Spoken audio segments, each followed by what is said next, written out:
Hi, I'm Simon with AppliancePartsPros.com. Today we're going to show you how to repair your appliance. Are you ready? Remember, anytime you work on your appliance, make sure it's unplugged or the circuit breakers are off so there is no chance of electrocution. In this video, we'll show you how to replace the Rinse Aid Cap in a GE dishwasher. It's going to be an extremely easy repair.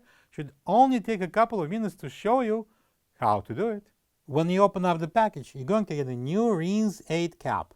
The Rinse Aid Cap is used for sealing the rinse agent compartment. The main reason why it would need to be replaced is if it manages to escape from its legit place in the dispenser and got melted by the heater.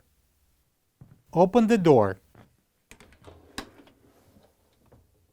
If it's still there, remove the old Rinse Aid Cap by turning it counterclockwise. This is the old Rinse Aid Cap next to the new one. If you don't have this part, you can get it from AppliancePartsPros.com.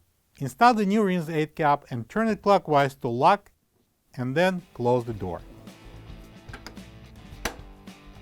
Plug the dishwasher in and enjoy your clean dishes. Thank you for being a part of another successful repair brought to you by AppliancePartsPros.com. For any of your future appliance repair projects, please check out our other repair videos available on our site, on Facebook, and on YouTube.